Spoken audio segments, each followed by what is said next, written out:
2023년 부동산의 대가 황현 대표가 돌아왔다. 이따 보여드리겠지만 너무 늦었어요, 사실은.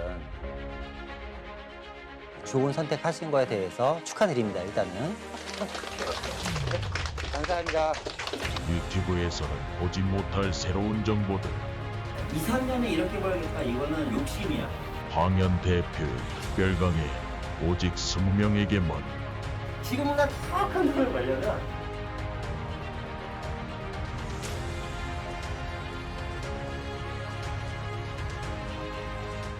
시청자 여러분 안녕하십니까. 부동산 경제학의 황현입니다. 자, 오늘은요, 주택임대사업자분들은 특별히 좀 관심을 갖고 이 영상을 끝까지 좀 지켜봐 주셨으면 좋겠고요. 주택임대사업자분들한테 드리는 이야기입니다.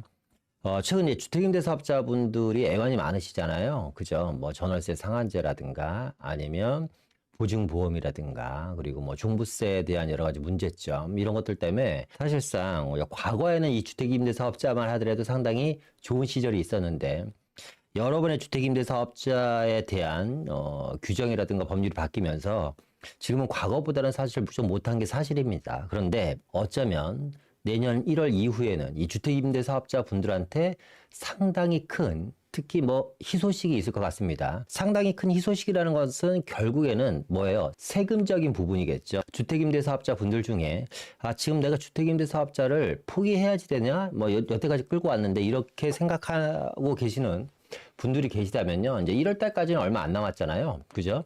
그렇기 때문에 조금만 더 버텨보시길 바라겠다는 말씀을 드리고 싶고 내년 1월 이후에는 이 주택임대사업자분들한테 지금보다는 조금 더 희망차고 좋은 소식이 있지 않을까라는 생각이 듭니다. 자, 그러면 어떤 내용인지 바로 시작해 보도록 하겠습니다.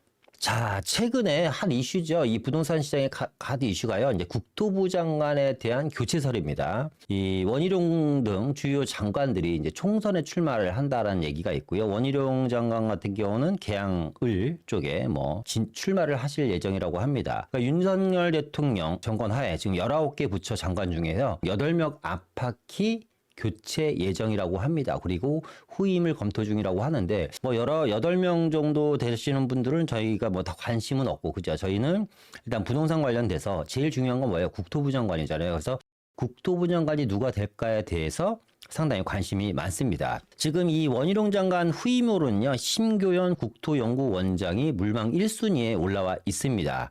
심교연 국토연구원장 외에도 김경식 전 국토부 1차관과 정창수 전 국토부 차관, 박상우 전 한국토지공사 사장, 그리고 송석준 국민의힘 의원 등이 거론되고 있습니다만 제 개인적인 생각에는 단연코 제 1순위는 심교연 국토원장이 되지 않을까라는 생각이 듭니다. 이 심교연 국토원장 같은 경우는요, 지난 대선 기간에 윤석열 캠프에서 재건축 및 재개발, 그리고 대출 규제 완화라든가 또 인기 내 250만 호 건설 등 주요 부분에 대한 부동산 공약을 직접 관여를 하셨던 분이죠. 그래서 사실상 이 윤석열 정권이 이제 만들어지면서 많은 분들이 이 심교연 국토연구원장이 당연히 국토부 장관이 되지 않을까라는 생각을 거의 90% 정도는 아마 하셨을 거예요. 그런데 생각지도 않은 우리 이제 지금 원희룡 장관께서 취임을 하셨습니다. 그래서 아마 제 생각에는 이 심국토원장이 거의 물망에 올라 있고 이분이 되지 않을까라는 생각이 듭니다. 그래서 이런 뉴스들도 있어요. 원희룡 후임, 검증 복용화. 문 저격수, 심교연 우선 검토. 문재인 저격수라는 건 무슨 뜻이에요? 심교연 이 국토원장께서 문재인 정권 하에 5년 동안 정말 가장 신랄하게 비판을 하셨고 이 문재인 정권의 부동산 정책에 대해서 그리고 가장 큰 반대 목소리를 내셨던 분이 바로 이 분입니다. 그래서 이 심 교수님에 대해서 우리가 좀 알아볼 필요가 있을 거 아니에요. 왜냐하면 국토부 장관이라는 자리가 사실상 지금 현재 난제에 있는 부동산 시장이 아주 산더미처럼 쌓여 있고 난제되어 있고 이걸 바로잡기 위해서는 상당히 많은 수고와 노력이 필요한 지금의 이 상황을 어떤 사람이 되느냐에 따라서 앞으로 3년, 4년 정도의 이 부동산 시장의 판이 완전히 바뀔 수도 있기 때문에 누가 사실상 국토부 장관이 되느냐는 상당히 중요합니다. 그래서 제가 말씀드렸던 것처럼 제 생각에는 이 신 교수님이 거의 1순위가 되지 않을까. 그리고 이분이 될 것 같다라는 강한 생각이 드셔서요. 이분에 대한 이야기를 한번 해볼까 합니다. 이분이 책을 쓰셨어요. 2권의 책을 쓰셨는데요. 광기의 실험이라는 제목 자체가 상당히 선정적이고 좀 파격적이죠. 광기의 실험, 그리고 이제 책 자체가 좀 1편, 2편으로 나눠져 있는데 좀 책에 대한 표지 자체도 좀 무섭죠. 어떻게 보면. 이런 내용입니다. 광기의 실험 1편은요. 시장의 반격, 비정상의 정상화라는 책이고요. 이 빨간색으로 표시된 게 첫 번째 1편이고요. 이 파란색으로 표시된 게 두 번째 편입니다. 광기의 실험, 시장의 반격 2편은요.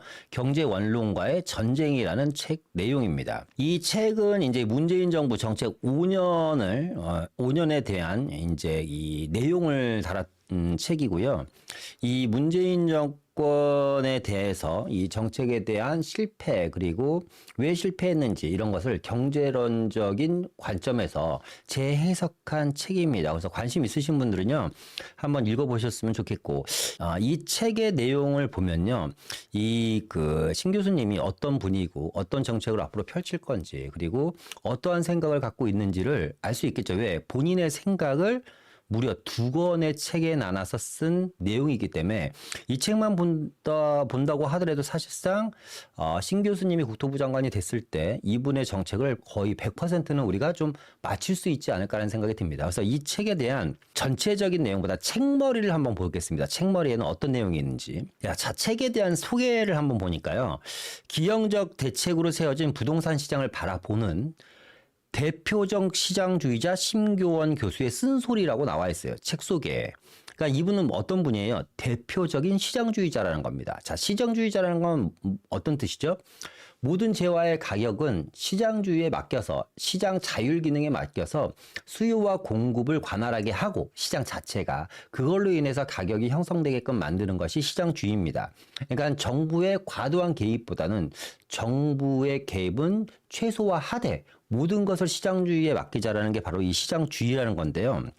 이 책 속에는 이런 내용들이 있어요. 이해할 수 없는 대책으로 가득한 문정부 부동산 정책을 가감없이 말한다. 자, 세계 최고 수준의 취득세, 보유세, 양도세, 경제 원론과 거꾸로 가는 임대차 규제와 세금, 내 집을 사고 팔 때 허가받는 기형적인 규제까지 거꾸로 대책들로 부동산 시장을 망가뜨린 지난 5년의 시간, 정계와 학계는 비판받아 마땅하다. 라는 게 책의 내용입니다. 자, 그러면 이 책을 책 속에만 간단히 보더라도 이분은 어떤 사람이다? 시장주의자다. 그죠?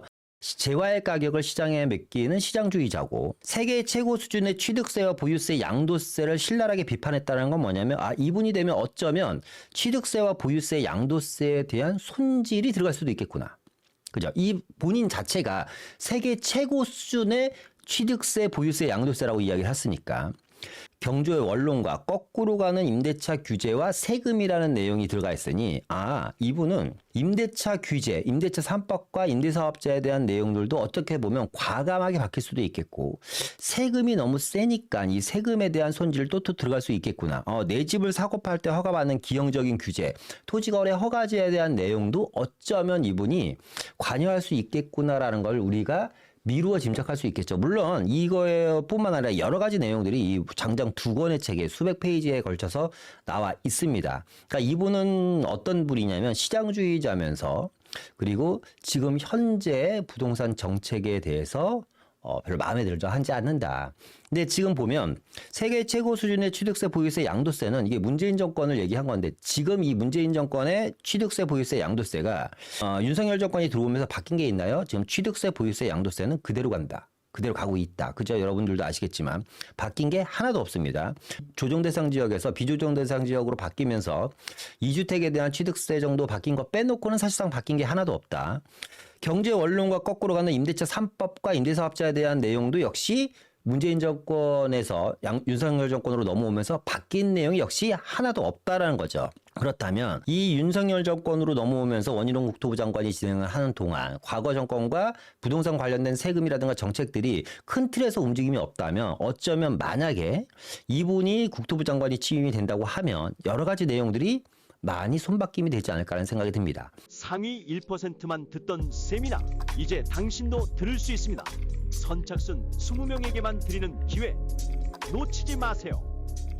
자, 그래서 원희룡 국토부 장관의 그동안의 정책 노선을 보면 이렇습니다. 다 아시겠지만 일단은 이분은 이런 얘기를 많이 하셨어요. 비이상적으로 아직까지 부동산 가격이 높기 때문에 부동산 가격은 더 하락해야지 된다라는 이야기를 계속 하셨습니다. 물론 그 얘기가 맞다 틀리다를 논하기 전에 이 이야기는 문재인 정권 하에서도 계속해서 했었던 이야기입니다. 저는 지금 정치적인 얘기를 하는 게 아니라 정책적인 내용을 갖고 이야기를 하는 겁니다. 그리고 부동산은 투자 대상이 아니다. 이 이야기 역시도 그 과거 5년 전에 정권에서 했었던 내용과 똑같은 내용이죠. 비이상적으로 부동산 가격이 높고 부동산은 투자 대상이 아니다. 그런데 이런 생각이 들어요. 자, 부동산이 투자 대상이 아니면 살 필요가 없겠죠. 자, 10년 전에 구입한 부동산과 지금의 부동산 가격과 앞으로 10년 후에 만들어질 부동산 가격이 똑같다라면 누가 이 자유경제 시장에서 부동산 투자를 하겠습니까? 아무도 안 사겠죠. 그럼 부동산 투자를 아무도 안 한다면 수요가 없겠죠. 수요가 없다라는 건 무슨 뜻이냐면 부동산을 공급할 사람이 수요가 없는데 공급을 할 필요가 있겠습니까? 이렇게 도미노 현상으로 넘어가는 겁니다. 그리고 어쨌거나 그러다 보니까 이분은 공급자와 다주택자에 대해서 상당히 부정적인 태도를 초지 일관 유지를 하셨던 분이고요. 이 부분도 역시 이전 정권과 상당히 유사하죠. 그리고 공급 부족에 대한 이야기는 본인 직접 하셨어요. 앞으로 5년 후, 6년 후에는 공급 부족에 의한 가격 상승이 될 수도 있다라고 얘기하셨는데 이야기만 하셨지 사실상 공급 부족에 대한 이렇다 할 대안을 만들어 놓은 게 최근에 추가적인 신도시 공급 외에는 별로 없었다. 저는 개인적으로 그렇게 생각합니다. 저의 생각입니다. 저의 생각이 틀릴 수도 있지만 지금 제가 하는 유튜브고 제 채널이기 때문에 저의 생각을 이야기하는 거고요. 그리고 더 중요한 건 뭐예요? 주택 시장에 대한 문제 대책이 별로 없습니다. 지금 거래량이요, 과거 비해 5분의 1 이상으로 줄었습니다. 거래가 사실상 폭망한 거나 마찬가지죠. 올 상반기 이후 급매물이 어느 정도 빠지면서 반짝적인 거래가 이루어지면서 가격 상승을 약간의 반등으로 올려놓긴 했습니다만 장기적으로 봤을 때는 지금 수요가 전혀 없는 거죠. 수요가 이렇게 없는데 과연 공급자 입장에서 본다고 하면 수요가 이렇게 메말라 있는데 과연 공급을 진행을 할까라는 생각도 듭니다. 공급이 없으면 공급을 늘릴 생각을 해야 되겠죠. 공급을 늘리려면 어떤 정책을 펴면 돼요? 수요자들이 집을 살 수 있게끔 만들어주는 정책을 펴면 됩니다. 미분양 아파트에 대한 정책도 마찬가지예요. 이 원희룡 국토부 장관께서 미분양 아파트에 대한 정책도 제가 봤을 때 별 내용이 없어요. 여러분들도 아시겠지만.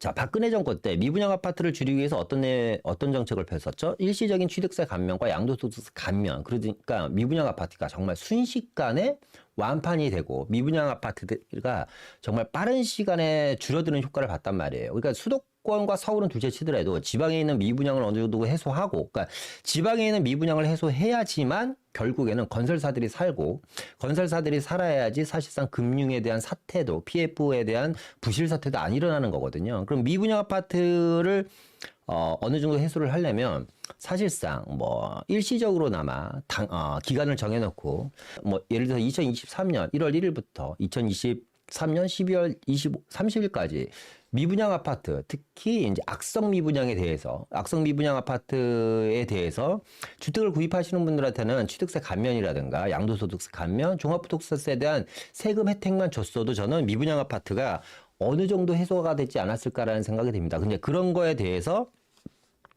PF 대출 기간을 연장해준다라든가 이런 제가 봤을 때 별 실익이 없는 내용들만 좀 하신 부분이 저는 개인적으로 많이 아쉽다라는 생각이 듭니다. 어쨌거나 원희룡 국토부 장관의 정책 노선은 이랬다. 심교훈 교수의 정책 방향은 앞으로 이렇게 되지 않을까라는 생각이 듭니다. 그 책의 내용에 비추어 보면 일단은 공급 증가와 규제 완화를 통한 시장 회복을 이야기를 많이 하셨어요. 그러니까 공급 증가와 규제 완화. 그러니까 서울 같은 경우는 90% 이상, 서울 공급의 90% 이상은 뭐예요? 재개발, 재건축입니다. 그러면 오세훈 서울시장이 각종 역세권 활성화라든가 모아주택이라든가 신속통합 등등으로 인해서 역시 오세훈 시장 자체적으로 서울시 조례를 통해서 규제를 완화할 수 있는 걸 많이 완화하면서 지금 공격적으로 공급을 늘리려고 노력을 하고 있습니다만 중앙부처에서 조금만 더 도와준다면 더 파격적인 공급 완화로 인해서 좀 재개발이라든가 재건축 사업이 활성화돼서 그렇죠?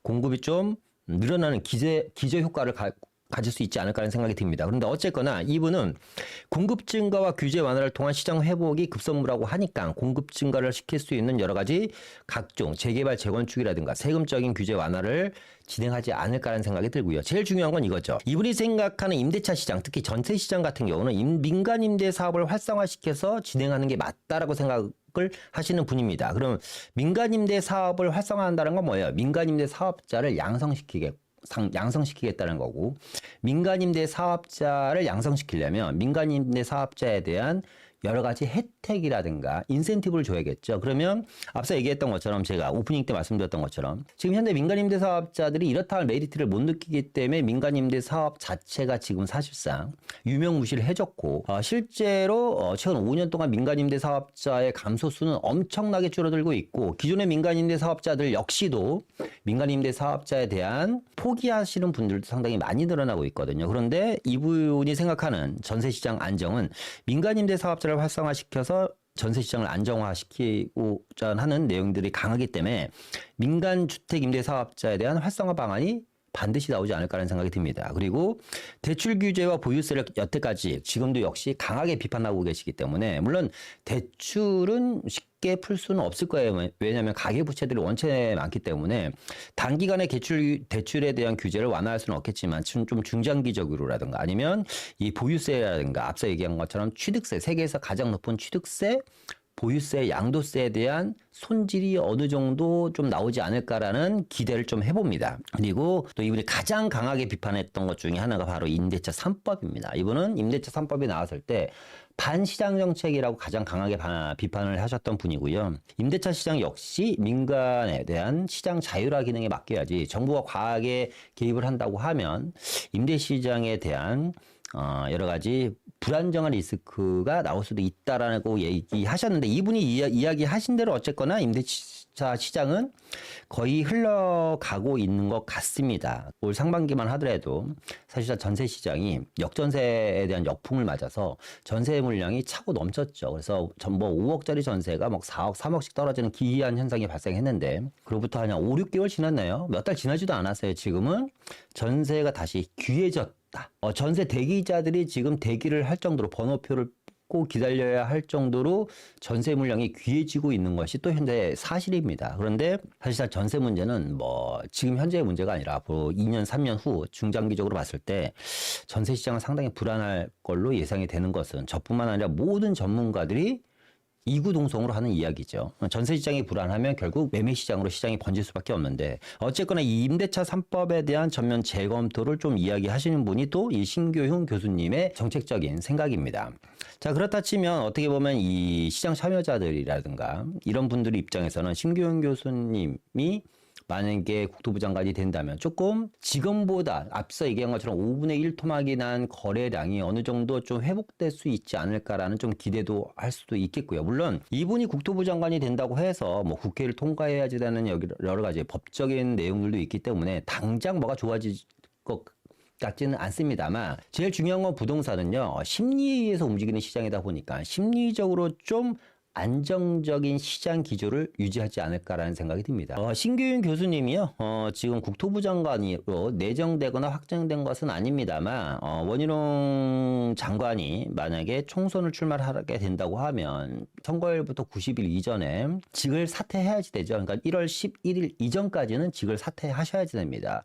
그렇게 된다고 하면 불과 이제 한 달 남짓한 기간 정도에 직을 사퇴하실 걸로 예상이 되고 그러면 빠른 국토부 장관 선임이 이루어지지 않을까. 그렇게 된다고 하면 제가 봤을 때 신 교수님이 가장 유력하다. 그리고 이분이 될 가능성이 저는 한 90% 정도 된다고 생각됩니다. 그렇게 되면 시장에 대한 좀 심리적인 안정 기조는 좀 유지되지 않을까라는 생각이 들고요. 상위 1%만 듣던 세미나 이제 당신도 들을 수 있습니다.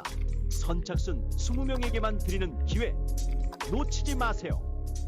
자, 마지막으로요. 이런 내용을 한번 말씀드리고 싶은데요. 여러분, 규제 역설이라는 단어를 한 번쯤은 들어보신 분이 계실 거예요. 이 규제 역설에 대한 이야기를 한번 해볼까 합니다.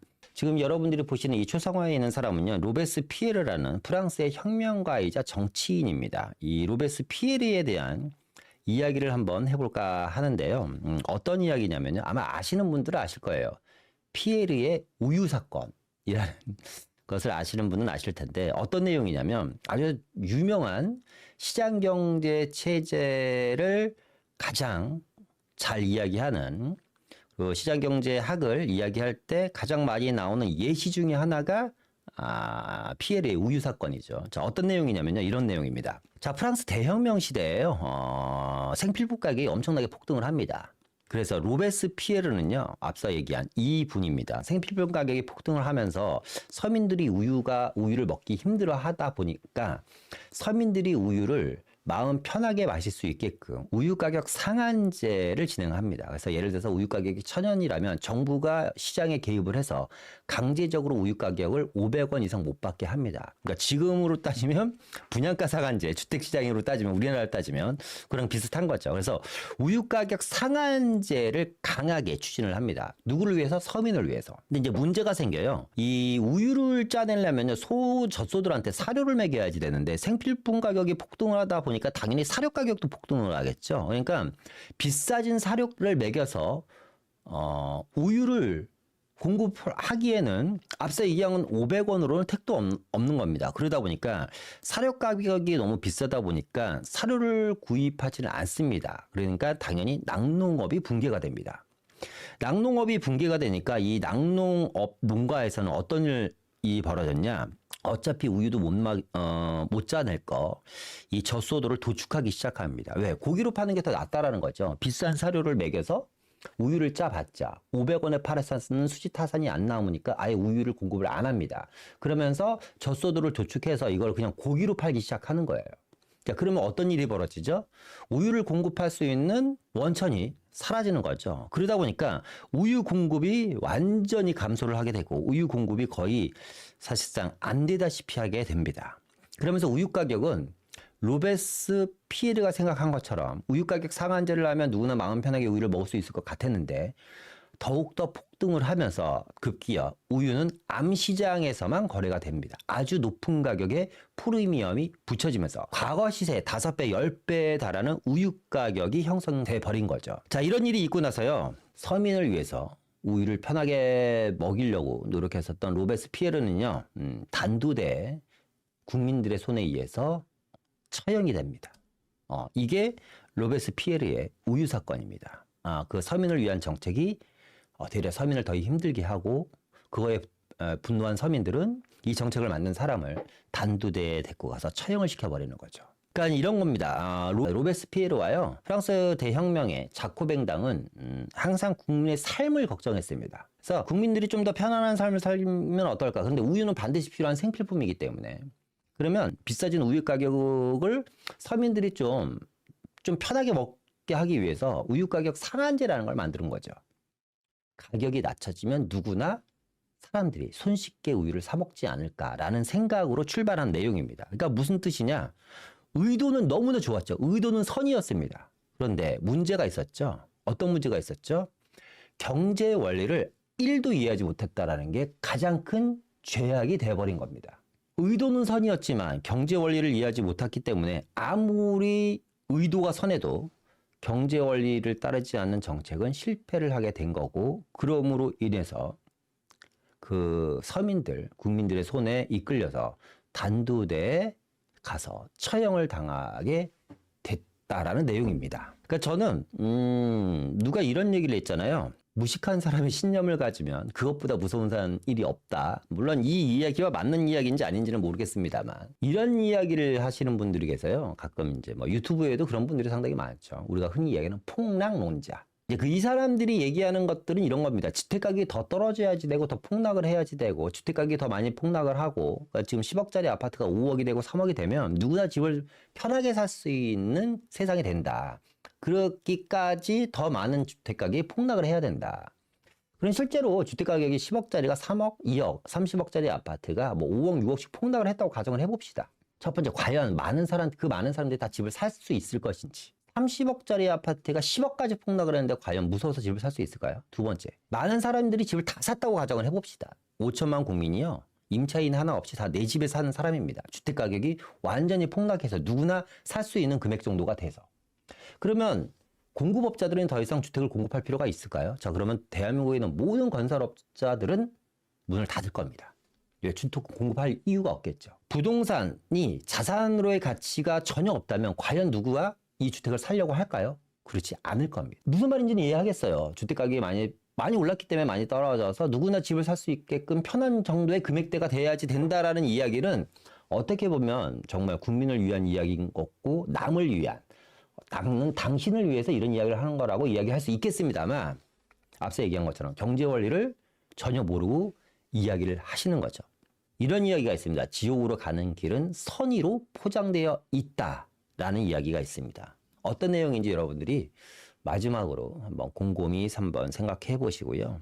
앞서 얘기한 것처럼 프랑스의 대혁명가인 피에르는 모든 국민들한테 우유를 마음 놓고 먹고 살기 위해서 우유 가격 상한제라는 걸 만들었습니다. 근데 결과는 단두대 사형장의 이슬로 끝나버린 거죠. 그러니까 모든 판단은 그러니까 뉴스를 들으시던 유튜브를 보시던 어떠한 정보나 정책을 들으시던 간에 모든 판단은 내가 똑똑하고 공부가 되어 있지 않다면 오른쪽으로 갈지 왼쪽으로 갈지 헷갈리게 마련입니다. 그러니까 여러분들이 학습하고 공부를 하셔야지 정보를 걸을 수 있는 힘이 만들어진다라는 거죠. 자, 그래요. 오늘은 이상 마치고요. 오늘은 이제 이 앞으로 국토부 장관이 어떻게 될 것인지, 누가 될 것인지에 대한 이야기와 국토부 장관이 만약에 바뀌게 되면 시장은 어떻게 바뀔 것인지에 대한 이야기를 잠깐 해봤습니다. 물론 예측이고요. 아직 확정된 것은 하나도 없습니다. 만약에 신규현 교수가 국토부 장관으로 확정 내지 내정이 된다고 하면 그에 따른 또 추가적인 앞으로 시장 방향 어떻게 흘러갈 것인지에 대한 이야기를 좀 더 디테일하고 좀 더 깊은 내용을 가지고 다시 한번 영상을 만들기로 하고요. 오늘은 이상 좀 마치도록 하겠습니다. 2023년 부동산의 대가 황현 대표가 돌아왔다. 이따 보여드리겠지만 너무 늦었어요. 사실은 좋은 선택하신 거에 대해서 축하드립니다. 일단은 감사합니다. 유튜브에서는 보지 못할 새로운 정보들. 2, 3년에 이렇게 벌겠다. 이거는 욕심이야. 황현 대표의 특별강의 오직 20명에게만 지금보다 정확한 돈을 벌려면